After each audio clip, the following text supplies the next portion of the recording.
Review mie kuah kacang Rp5.000. Isi mie kuah kacang 1 ml, 2 bihun, 3 cabai merah, 4 banyak potongan sayur kol, 5 kuah santan kelapa dicampur kacang. Mie lidi dan bihun dengan porsinya banyak dan terlihat kacang halus dan potongan sayur kol juga banyak.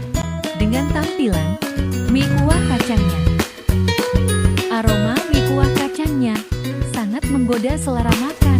Wow! Mie kuah kacang ini berlokasi di Pekan Hiumin, Kecamatan Gunung Sitoli, Idanoi.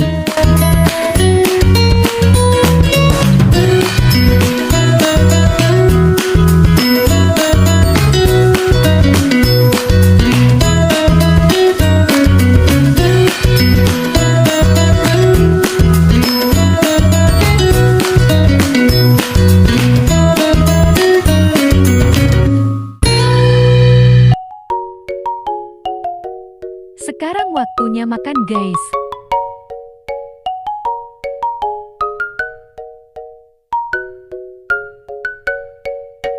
Kelihatannya saya sangat lapar, guys. Tapi sebenarnya ada hal yang saya sembunyikan di kamera.